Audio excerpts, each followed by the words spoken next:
And this is another kind of slightly more serious poem. My dad recently spent some time in hospital, and he had a kind of what they call a mini stroke. And when he was recovering from it, he's made a very good recovery, but when he was recovering from it, one of the weird things that happened was he started to remember the words to poems.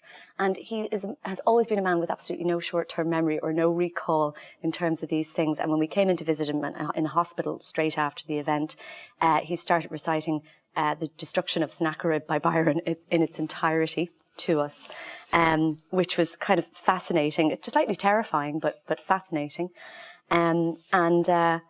So this poem is kind of about that, but it's also kind of about what's happening in the Middle East at the moment. And I heard a woman called Dr. Zainab Bahrani speaking on the radio around the time of the destruction of Nimrud, which, like Palmyra, is one of these places that's being kind of torn apart by ISIL. And so the epigraph to this poem is, "Man has history. We are not animals. Animals don't know their history." And the poem is called Nimrud. When recovering in hospital, the words you'd learned as a child returned. The Assyrian came down like a wolf on the fold, Byron's lines unfolding over desert dunes, its rhythms beating drums in your ears. You were never one to remember a poem, but there it infected you.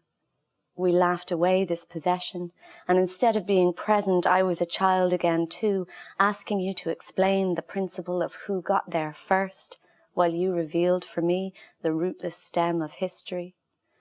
All the while in Nimrud, men blasted their marks on ruins, pulled wings from the Sphinx, slashed its sightless eyes, only to succeed in redacting themselves, even as the words of the poem fell away from you when we took you home.